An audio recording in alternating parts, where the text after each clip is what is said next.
ஓம் சாந்தி. இன்றைய முரளி 23 மார்ச் 2026. பாப்தாதா மதுபன். இனிய குழந்தைகளே, அமைதியாக இருப்பதும் மிகப்பெரிய குணம்.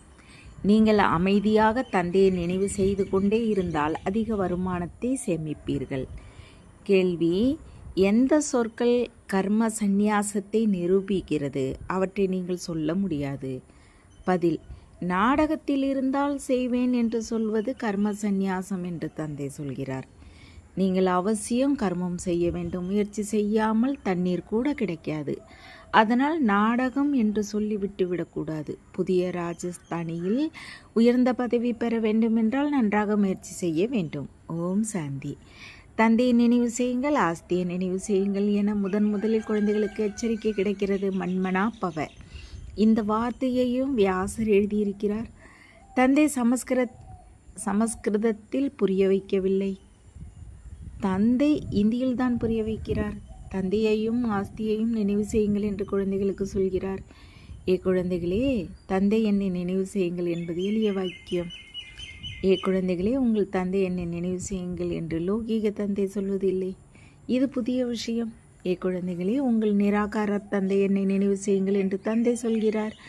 ஆன்மீக தந்தை ஆத்மாக்கள் நம்மோடு பேசுகிறார் என்பதையும் குழந்தைகள் புரிந்து கொள்கிறீர்கள். தந்தையை நினைவு செய்யுங்கள் என அடிக்கடி குழந்தைகளுக்கு சொல்வதும் நன்றாக இல்லை. ஆன்மீக தந்தையை நினைவு செய்வது நமது கடமை. அப்போதே விக்கர்மங்கள் விநாசமாக என்பது குழந்தைகளுக்கு தெரியும். நிரந்தரமாக நினைவு செய்ய குழந்தைகள் முயற்சி செய்ய வேண்டும். இந்த நேரம் யாரும் நிரந்தரமாக நினைவு செய்ய முடியாது. அதற்கு நேரம் பிடிக்கும். நானும் நிரந்தரமாக நினைவு செய்ய முடியாது என இந்த பாபாவும் சொல்கிறார். அந்த மனநிலை கடைசியில் இருக்கும் குழந்தைகள், நீங்கள் முதலில் தந்தையை நினைவு செய்யும் முயற்சியே செய்ய வேண்டும். சிவ பாபாவிடமிருந்து ஆஸ்தி கிடைக்கிறது. இது பாரதவாசிகளின் விஷயம். இங்கே தேவ ராஜதானி ஸ்தாபனையாகிறது. மற்ற யார் தர்மத்தை ஸ்தாபனை செய்தாலும் அதில் எந்த சிரமமும் ஏற்படாது. அவர்களுக்கு பின்னால் வந்து கொண்டே இருப்பார்கள். இங்கே தேவி தேவர் தர்மத்தை சேர்ந்தவர்கள் சேர்ந்தவர்கள் யாரோ அவர்களே ஞானத்தால் எழுப்ப வேண்டியிருக்கிறது, உழைக்க வேண்டியிருக்கிறது. தந்தை சங்கம யுகத்தில் ராஜ்யத்தை ஸ்தாபனை செய்கிறார் என்ற விஷயம் கீதா, பகவதம் போன்ற சாஸ்திரங்களில் எழுதப்படவில்லை. பாண்டவர்கள் மலைக்கு சென்றார்கள், பிரளயம் ஏற்பட்டது போன்ற விஷயங்களை கீதையில் எழுதி வைத்திருக்கிறார்கள். உண்மையில் இந்த விஷயங்கள் எதுவும் இல்லை. இப்போது நீங்கள் எதிர்காலம் 21 பிறவிகளுக்கு படித்து கொண்டு இருக்கிறீர்கள். மற்ற பள்ளிக்கூடங்களில் இந்த உலகிற்காக கற்பிக்கிறார்கள். சாது, சந்நியாசி போன்ற எல்லோரும் எதிர்காலத்திற்காகவே கற்பிக்கின்றார்கள். ஏனென்றால் நாம் சரீரத்தை விடுத்து முக்திதாமத்திற்கு போவோம், பிரம்மத்தில் கலப்போம், ஆத்மா பரமாத்மாவோடு கலக்கும் என அவர்கள் நினைக்கின்றார்கள். அதுவும் எதிர்காலத்திற்காகவே இருக்கிறது. எனினும் எதிர்காலத்திற்கு கற்பிப்பவர் ஒரே ஒரு ஆன்மீக தந்தை, வேறு யாரும் இல்லை. அனைவருக்கும் சத்கதி கொடுக்கும் வல்லல் ஒருவரே என பாடப்பட்டு இருக்கிறது. மற்ற எல்லாம் தவறு. இதை தந்தையே புரிய வைக்கிறார். அவர்களும் சாதனா செய்து கொண்டு இருக்கின்றார்கள். பிரம்மத்தில் கலப்பதற்கு செய்யும் சாதனா தவறு. யாருமே கலக்க முடியாது. பிரம்ம மகா தத்துவம் ஒன்றும் பகவான் இல்லை. இவையெல்லாம் தவறு. பொய்யான கண்டத்தில் எல்லோரும் பொய் சொல்கின்றார்கள். உண்மையான கண்டத்தில் எல்லோரும் உண்மை சொல்வார்கள். உண்மையான கண்ட பாரதத்தில் இருந்தது, இப்போது பொய்யான கண்டமாக மாறியது. உங்களுக்கு தெரியும். தந்தையும் பாரதத்தில் தான் வருகிறார். சிவ ஜெயந்தி கொண்டாடுகின்றார்கள். எனினும் சிவன் பாரதத்தை உண்மையான கண்டமாக மாற்றினார் என்பது தெரியாது. அவர் வருவதே இல்லை என நினைக்கின்றார்கள். அவர் பெயர் உருவை கடந்தவர் என்று நினைக்கிறார்கள். வெறுமனே பதித்த பாவனர், ஞானக்கடல் என புகழ் பாடுகின்றார்கள். அப்படியே கிளி பிள்ளைகளைப் போல சொல்கிறார்கள். தந்தையே புரிய வைக்கிறார். ஸ்ரீ கிருஷ்ண ஜெயந்தி கொண்டாடுகின்றார்கள், கீதா ஜெயந்தியும் கொண்டாடுகின்றார்கள். கிருஷ்ணர் கீதை சொன்னதாக சொல்கின்றார்கள். சிவன் என்ன செய்கிறார் என சிவ ஜெயந்தியை பற்றி யாருக்கு தெரியாது. அவர் பெயர் உருவங்களை கடந்தவர் என்று சொல்வதால் வர வேண்டும் என்றாலும் எப்படி வருவார்? நானே அமர்ந்த குழந்தைகளுக்கு புரிய வைக்கிறேன். பிறகு இந்த ஞானம் காணாமல் போய்விடும் என்று தந்தை சொல்கிறார். நான் பாரதத்தை மீண்டும் சொர்க்கமாக மாற்றுகிறேன் என்று தந்தை தானே சொல்கிறார். யாராவது பதித்த பாவனராக இருப்பார் தானே? முக்கியமானது பாரதத்தின் விஷயம். பாரதமே பதித்தமாக இருக்கிறது. பதித்த பாவனரையும் பாரதத்தில் தான் அழைக்கின்றார்கள். உலகில் சைத்தானிய ராஜ்யம் நடக்கிறது என்று அவர்கள் தாமே சொல்கின்றார்கள். வெடிகுண்டுகளை தயாரித்து கொண்டு இருக்கிறார்கள். அவற்றால் அழிவு ஏற்பட வேண்டும், தயாரித்து கொண்டு இருக்கின்றார்கள். அது ராவணன் பிரேரணை கொடுப்பதால் போல இருக்கிறது. ராவண ராஜ்யம் எப்போது முடியும்? ஸ்ரீகிருஷ்ணர் வரும்போது முடியும் என்று பாரதவாசிகள் சொல்கின்றார்கள். சிவபாபா வந்திருப்பதை நீங்கள் புரிய வைக்கிறீர்கள். அவரே அனைவருக்கும் சத்கதி கொடுக்கும் வல்லல். என்னை நினைவு செய்யுங்கள் என்று தந்தை சொல்கிறார். இந்த வார்த்தையை வேற யாரும் சொல்ல முடியாது. என்னை நினைவு செய்தால் துரு நீங்கும் என்று தந்தையே சொல்கிறார். நீங்கள் சதோ பிரதானமாக இருந்தீர்கள். இப்போது உங்கள் ஆத்மாவில் துரு ஏறி இருக்கிறது. அது நினைவால் தான் நீங்கும். இதை நினைவு யாத்திரை என்று சொல்கிறார்கள். நானே பதித்த பாவனர். என்னை நினைவு செய்தால் உங்கள் விக்கிரமங்கள் அழியும். இதை யோக அக்னி என்று சொல்கின்றார்கள். தங்கத்தை நெருப்பில் போட்டு அதிலிருந்து கசடுகளை அகற்றுகின்றார்கள். பிறகு தங்கத்தில் மற்ற உலோகங்களை சேர்ப்பதற்கு நெருப்பில் போடுகின்றார்கள். அது காம சிதை, இது ஞான சிதை என்று தந்தை சொல்கிறார். இந்த யோக அக்னியால் மற்ற கலைவுகள் நீங்கும். பிறகு நீங்கள் ஸ்ரீ கிருஷ்ணபுரிக்கு போவதற்கு தகுதி பெறுவீர்கள். ஸ்ரீ கிருஷ்ண ஜெயந்தியின் போது ஸ்ரீ கிருஷ்ணரை அழைக்கின்றார்கள். ஸ்ரீகிருஷ்ணருக்கும் தந்தையிடமிருந்து ஆஸ்தி கிடைப்பது உங்களுக்கு தெரியும். ஸ்ரீகிருஷ்ணர் சொர்க்கத்தின் அதிபராக இருந்தார். தந்தை ஸ்ரீகிருஷ்ணருக்கு இந்த பதவி கொடுத்தார். ராதா கிருஷ்ணரே பின்னர் லட்சுமி நாராயணர் ஆகிறார்கள். ராதா கிருஷ்ணருக்கு பிறந்த நாள் கொண்டாடுகிறார்கள். லட்சுமி நாராயணரை பற்றி யாருக்கும் தெரியாது. மனிதர்கள் முற்றிலும் குழப்பத்தில் இருக்கின்றார்கள். இப்போது குழந்தைகள், நீங்கள் புரிந்து கொள்வதால் பிறருக்கும் புரிய வைக்க வேண்டும். என்னை மட்டும் நினைவு செய்யுங்கள் என்று கீதையில் சொல்லப்பட்டுள்ளது. அதை யார் சொன்னது என்று நீங்கள் முதலில் கேட்க வேண்டும். ஸ்ரீ கிருஷ்ணர் சொன்னதாக அவர்கள் நினைக்கின்றார்கள். நிராகார பகவான் என நீங்கள் புரிந்திருக்கிறீர்கள். அவரிடமிருந்தே உங்களுக்கு உயர்ந்த, அதாவது சிரேஷ்ட வழி கிடைக்கிறது. மிக உயர்ந்தவர் பரமபிதா பரமாத்மா மட்டுமே. அவர் சொல்வதே மிக உயர்ந்த வழி. அந்த ஒருவரின் ஸ்ரீமத் மூலமாகவே அனைவருக்கும் சத்கதி கிடைக்கிறது. பிரம்மா விஷ்ணு சங்கரையும் கீதையின் பகவான் என்று சொல்ல முடியாது. அவர்கள் சரீரதாரி. ஸ்ரீ கிருஷ்ணரே சொல்கிறார்கள். இதிலிருந்து எங்கோ தவறு இருப்பது நிரூபணமாகிறது. மனிதர்கள் பெரிய தவறு செய்திருக்கிறார்கள் என நீங்கள் புரிந்து கொள்கிறீர்கள். தந்தையே ராஜயோகத்தை கற்பித்தார். அவரே பதித்த பாவனர். மிகப்பெரிய தவறுகள் எவையோ அவற்றின் மீது அழுத்தம் கொடுக்க வேண்டும். ஒன்று ஈசனை சர்வவியாபி என்று சொல்வது. இரண்டாவது ஸ்ரீகிருஷ்ணரை கீதையின் பகவான் என்று சொல்வது. மூன்றாவது கல்பத்தின் ஆயுளே லட்ச வருடங்கள் என்று சொல்வது. இவை மிகப்பெரிய தவறுகள்.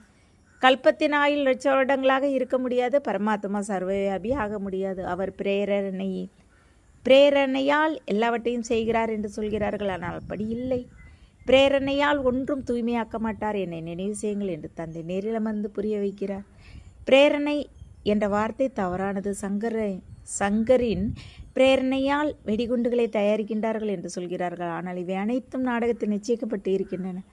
இந்த யாகத்திலிருந்தே விநாச ஜுவாலை வெளிப்பட்டது. பிரேரணை கொடுப்பது இல்லை. இவை விநாசத்திற்கு நிமித்தமாக இருக்கின்றன. நாடகத்தில் நிச்சயிக்கப்பட்டு இருக்கின்றன. சிவபாபாவிற்கே எல்லா பாகமும் இருக்கிறது. அவருக்கு பிறகு பிரம்மா விஷ்ணு சங்கருக்கு பாகம் இருக்கிறது. பிரம்மா பிராமணர்களை படைக்கிறார். அவரே பிறகு விஷ்ணுபுரிக்கு எஜமானர் ஆகிறார். 84 பிறவிகளின் சக்கரத்தை சுற்றி வந்து நீங்கள் பிரம்மா வம்சி ஆகியிருக்கிறீர்கள். லட்சுமி நாராயணர் பிரம்மா சரஸ்வதி ஆகின்றார்கள். இவர் மூலமாக தத்தெடுக்கிறார். எனவே இவர் பெரிய அம்மா என்பதை புரிய வைக்கிறார். அவர் மம்மா பிறகு நிமித்தமாக வைக்கப்பட்டு இருக்கிறார். கலசம் தாய்மார்களுக்கு கொடுக்கப்படுகிறது. அனைத்திலும் பெரிய வீணை சரஸ்வதிக்கு கொடுக்கப்பட்டு இருக்கிறது. அவர் எல்லோரையும் விட புத்திசாலியாக இருக்கிறார். மற்றபடி வீணை, ஹார்மோனியம் போன்ற எதுவும் கிடையாது. சரஸ்வதி ஞான முரளி நன்றாக இருந்தது. அவருக்கு நல்ல புகழ் இருந்தது. அவருக்கு எண்ணற்ற பெயரை கொடுத்து விட்டார்கள். தேவிகளுக்கு பூஜை நடக்கிறது. நாமே இங்கு பூஜைக்கு உரியவர்கள் ஆகிறோம். பிறகு பூசாரிகளாக நாமே பூஜை செய்வோம் என்பது இப்போது உங்களுக்கு தெரியும்.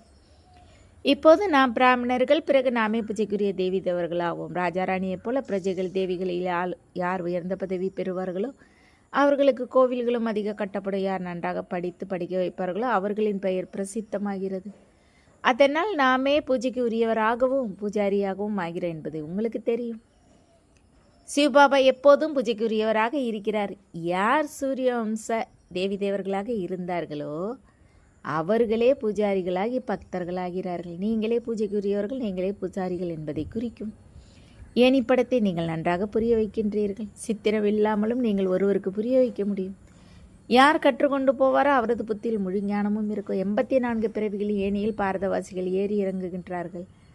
அவர்களுக்கு 84 பிறவிகள் பூஜைக்கு உரியவர்களாக இருந்தோம். பிறகு பூஜாரிகளானோம். ஹம் என்பதன் அர்த்தத்தையும் நீங்கள் மிக நன்றாக புரிந்து கொண்டீர்கள். ஆத்மா பரமாத்மா ஆக முடியாது. தந்தை ஹம் என்பதன் அர்த்தத்தை புரிந்து வைத்திருக்கிறார். தேவராக சத்திரியராக மாறியிருக்கிறோம். என்பதற்கு வேறு எந்த அர்த்தமும் கிடையாது. பூஜைக்கு உரியவர்களாகவும் பூஜாரிகளாகவும் பாரதவாசிகளே ஆகின்றார்கள். மற்ற தர்மத்தை யாரும் பூஜைக்கு உரியவராகவும் பூஜாரியாகவும் ஆவதில்லை. நீங்களே சூரியவம்சி சந்திரவம்சி ஆகின்றீர்கள். விளக்கம் எவ்வளவு நன்றாக கிடைத்திருக்கிறது. நாமே தேவி தேவர்களாக இருந்தோம். ஆத்மாக்கள் நாம் நிர்வாண தாமத்தில் இருப்பவர்கள். இந்த சக்கரம் சுற்றி கொண்டே இருக்கிறது. எப்போது துக்கம் முன்னால் வருகிறதோ அப்போது தந்தையை நினைவு செய்கின்றார்கள். நான் துக்கமான நேரத்தில் தான் வந்து உலகை மாட்டுகின்றேன் என்று தந்தை சொல்கிறார். அதற்காக நான் ஒன்று புதிய உலகை உருவாக்குவதில்லை. பழையதை புதியதாக மாற்ற நான் வருகின்றேன். தந்தை சங்கம யுகத்தில் தான் வருகிறார். இப்போது புதிய உலகமாக மாறிக்கொண்டு இருக்கிறது. பழையது அழிய வேண்டும். இது எல்லையற்ற விஷயம். நீங்கள் தயாரானால் முழு ராஜஸ்தானியும் தயாராகிவிடும். கல்பகல்பமாக யார் எந்த பதவி பெற்றார்களோ அதன்படி முயற்சி நடந்து கொண்டே இருக்கிறது. அதற்காக நாடகத்தில் எந்த முயற்சி இருக்குமோ அது நடக்கும் என்பது கிடையாது. முயற்சி செய்ய வேண்டியிருக்கிறது. இப்படியே பிறகு கல்ப முன்னரும் இப்படியே முயற்சி செய்தீர்கள் என்று சொல்லப்படும். முயற்சி எப்போதும் பெரிதாக வைக்கப்படுகிறது. பலன் தானே கிடைக்கும் என்று அமரக்கூடாது. முயற்சி இல்லாமல் பலன் கிடைக்க முடியாது. முயற்சி செய்யாமல் தண்ணீரை கூட குடிக்க முடியாது. கர்ம சந்நியாசம் என்ற வார்த்தை தவறு. இல்லற விவகாரத்திலும் இருங்கள் என்று தந்தை சொல்கிறார். தந்தை அனைவரையும் இங்கே உட்கார வைக்க மாட்டார். சரணாகதி பாடப்பட்டு இருக்கிறது, பட்டி உருவாக்கப்பட்டு இருந்தது. ஏனென்றால் அவர்களுக்கு தொல்லை கொடுத்தார்கள். அதனால் அவர்கள் வந்து தந்தையிடம் சரணடைந்தார்கள். சரணம் கொடுக்க வேண்டியது தானே. ஒரு பரமபிதா பரமாத்மாவிடமே சரணம் அடைய வேண்டியிருக்கிறது. குரு போன்றவர்களிடம் சரணடைய வேண்டியதில்லை. எப்போது அதிக துக்கம் ஏற்படுமோ அப்போது துக்கத்தை தாங்கிக் கொள்ள முடியாமல் சரணடைகின்றார்கள். தொல்லை தாங்க முடியாமல் யாரும் குருவிடம் போவதில்லை. அவர்களிடம் அப்படியே போகின்றார்கள். நீங்கள் ராவணனால் அதிக தொல்லைக்கு ஆளாகி இருக்கின்றீர்கள்.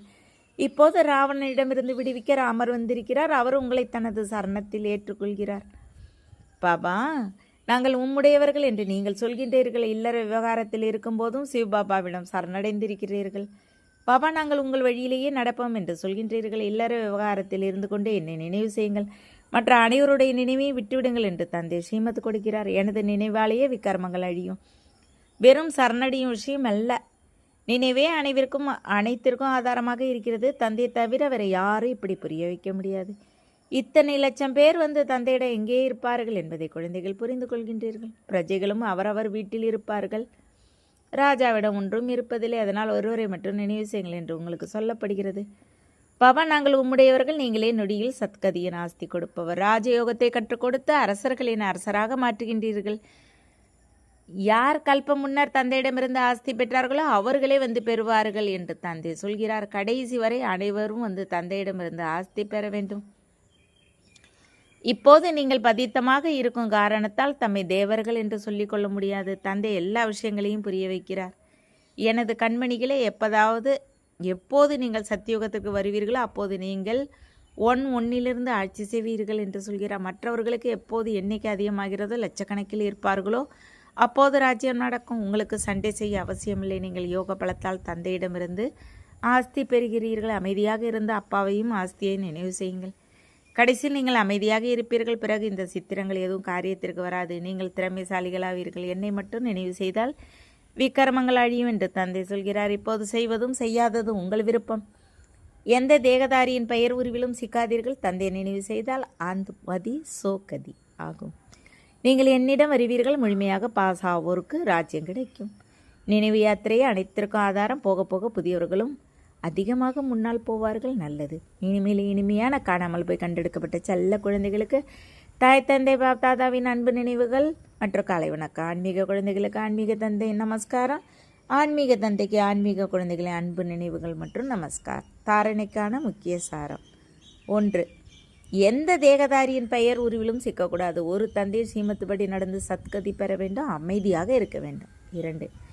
எதிர்கால 21 பிறவிகளுக்காக நன்றாக படிக்க வேண்டும். பிறருக்கும் கற்பிக்க வேண்டும். படிப்பதாலும் கற்பிப்பதாலும் பெயர் பிரபலமாகும். வரதானம். தன் மன வழி. பிறர் வழியை முடித்து ஸ்ரீமத்துப்படி கோடி மடங்கு வருமானத்தை சேமிக்கும் கோடான கோடி பாக்கியசாலி ஆகுக. ஸ்ரீமத்துப்படி நடப்பவர் ஒரு எண்ணத்தை கூட தன் மன வழியிலோ அல்லது பிற வழியிலோ எழுப்ப மாட்டார். ஸ்திதியின் வேகம் விரைவாக இல்லை என்றால் ஸ்ரீமத்தில் தன் மன வழியோ அல்லது பிறர் வழியோ கலந்திருப்பது நிச்சயம். தன் மன வழி என்றால் சாதாரண ஆத்மாவின் சமஸ்காரப்படி 7 எண்ணங்கள். ஸ்திதியை தடுமாற வைக்க எனவே சோதனை செய்ய வையுங்கள். ஒரு அடி கூட ஸ்ரீமத்திற்கு மாறாக இருக்கக்கூடாது. அப்போது கோடி மடங்கு வருமானத்தை சேமித்து கோடான கோடி பாக்கியசாலியாக முடியும்.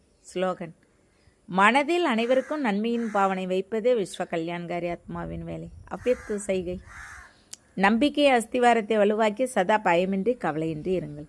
சூழ்நிலை எப்படி வேண்டுமானாலும் இருக்கட்டும், எனினும் நம்பிக்கை புத்தியுடைய குழந்தை எந்த சூழ்நிலையிலும் தனது சுயஸ்திதியின் சக்தியால் சதா வெற்றியை அனுபவம் செய்வர். உலகில் உள்ள மனிதர்களோ அல்லது பிராமண குடும்பத்தில் சம்பந்தம் தொடர்பு உள்ளவர்களோ வேறாக நினைக்கலாம், அல்லது இவர் தோற்றுவிட்டார் என்று சொல்லலாம். எனினும் அது தோல்வி அல்ல, வெற்றி. எந்த ஒரு சேவையின் குழுவின் இயற்கையின் பிரச்சனையை, சுயஸ்திதியை அல்லது உயர்ந்த ஸ்திதியை தடுமாற வைத்தாலும் அதுவும் பந்தனத்திலிருந்து விடுபட்ட ஸ்திதி அல்ல. இந்த பந்தனத்திலிருந்து விடுபடுங்கள். ஓம் சாந்தி. தேங்க்ஸ் பாபா.